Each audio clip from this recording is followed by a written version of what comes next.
Meron tayo ditong Dr. Api ngayon ay i-register natin to, and then i-unlock na natin siya sa no expiration, and then i-update na natin yung kanyang firmware sa mas mabilis na menu or boot. Yan, okay? So gamit yung ating laptop para ma-update ito. So may mga ganitong problema, direct message lang kayo guys para ma-unlock yung inyong Dr. Api para hindi na na-expire. Ito na yung files na laman ng memory card nya. So ito yung kanyang memory card. Ayan, tinanggal ko po dito sa likod ng kanyang unit. So i-delete lang natin dito yung boot and bin. Ayan, delete lang yan. So pwede na natin i-copy yan. Tapos pasok natin sa ibang, lagay natin dito sa download. Ayan, para hindi siya, ayan, may backup pa rin siya. Okay. Ngayon, kukuha na tayo ngayon ng, delete ko muna to. At least may copy na siya. Delete. Ayan, delete ko muna siya. Ayan. So, wala nang nakalagay ngayon sa memory card niya. Punta tayo ngayon sa bagong update. Ito. API Update 2025. Unlock na rin yan. So, itong dalawang file na to, na binigay sa atin, i-copy natin yan. Ipapasok natin doon sa ito sa memory card. Ayan, dito ko ipe-paste sa labas lang.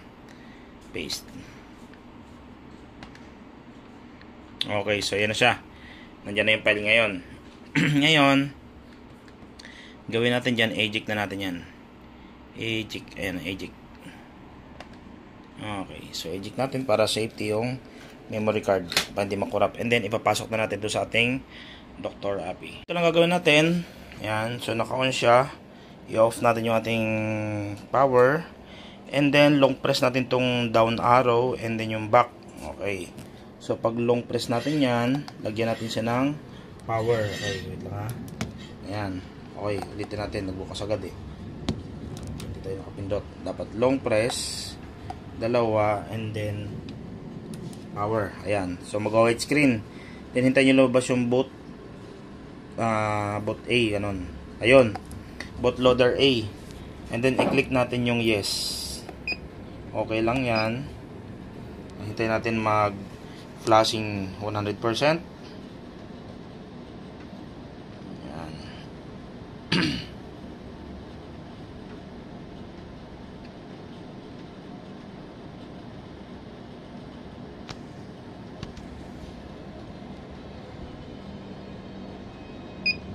Ayun, so na-unlock na siya. Ngayon, punta tayo dito sa OK. Ayan, patayin natin yung power. Long press natin yung OK. Ayan. Siya na kayo guys ha. 100 kasi. Long press natin yung OK, then power ulit.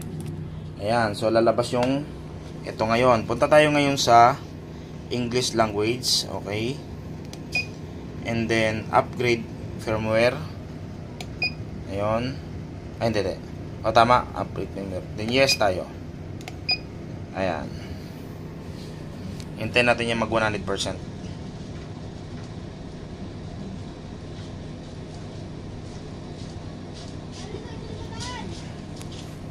Yun. Mabilis lang naman yan.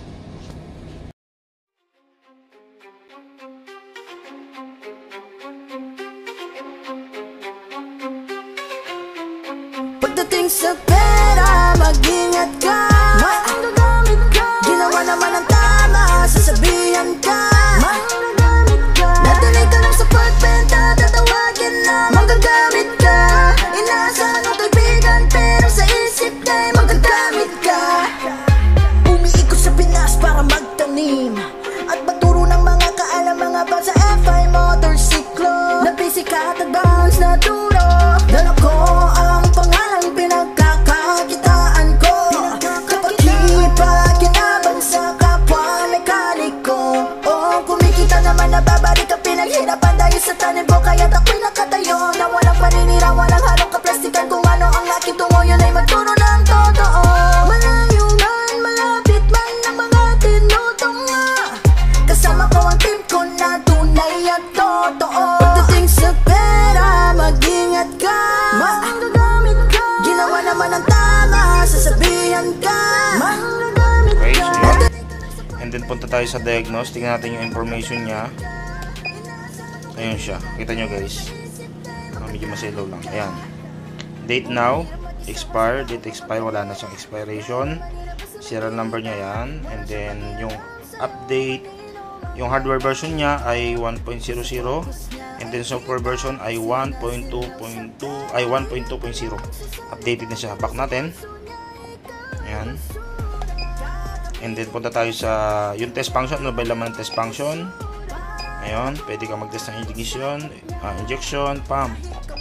And then sa diagnostic, ito siya. May OBD. Ayan. Para sa mga latest version. Y-Connect, Bursman. Ayan. Pwede sa K-Line. Ito naman ang laman. So, same pa rin. Ayun. May Yamaha, Honda, Benelli. Kompleto naman siya. So, okay na to guys. Ganun lang mag-update nito. Sa Yamaha naman, ayun siya. Ayun ang laman niya. Ayan. Okay.